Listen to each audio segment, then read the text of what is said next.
का जो यार है गद्दार है, गद्दार है। नरेंद्र मोदी का जो यार है गद्दार है।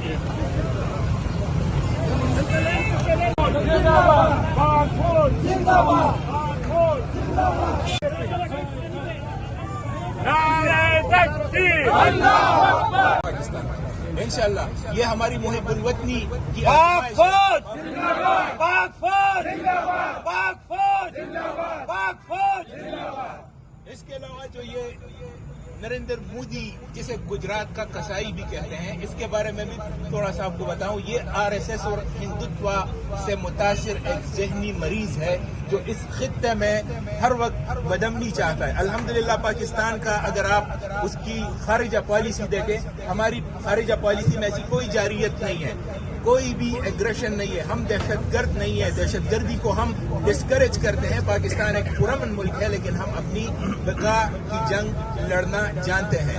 इसके अलावा एक और बात जो इंतहाई इम्पोर्टेंट है, जो अक़वाम डिप्लोमेसी यानी सफारतकारी में फेल हो जाती है तो फिर वो जंग का रास्ता अपना लेती है। तो आज हिंदुस्तान जो है सफारती मैदान में सफारत के मेज पर ये जंग हार चुका है और इंशाअल्लाह मैदान जंग में भी ये जंग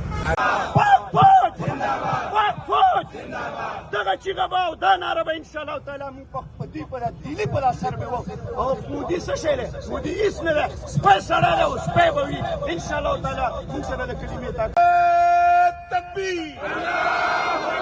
ماشاءالله ماشاءالله دا غي خپل رول او کردار دی او په هر ځای کې د دې وطن او د دې ولس او د دې خاورې لپاره هغه پیش دی. صورت حال ویم د اوس تقریبا یو 10 منټه مخکې د ټي وي ما چاکلیټ پر یې سر ګرځولي دي.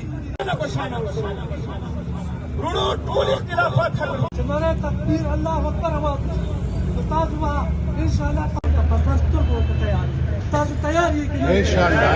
ناره تکبیر अल्लाह अकबर, ناره تکبیر अल्लाह अकबर, ناره تکبیر अल्लाह پاک अकबर। فوج जिंदाबाद, پاک فوج जिंदाबाद, پاک فوج जिंदाबाद। مودي باندې دا چې کوم دی کلی په یاد دی کوم دی سیالکوټ باندې دی زمونږ په وړو باندې وارو ما چاکلیټ پر یې سر ګرځولي دي. د هرې پارټۍ وي د هرو خلکو وي، خو په دې ټیم کې د ستاسو ټول او نه مو وایو ځکه چې زمونږ په نه په شان ورونو ټول اختلافات ختم او د کلمې په زور سره باندې انشاءالله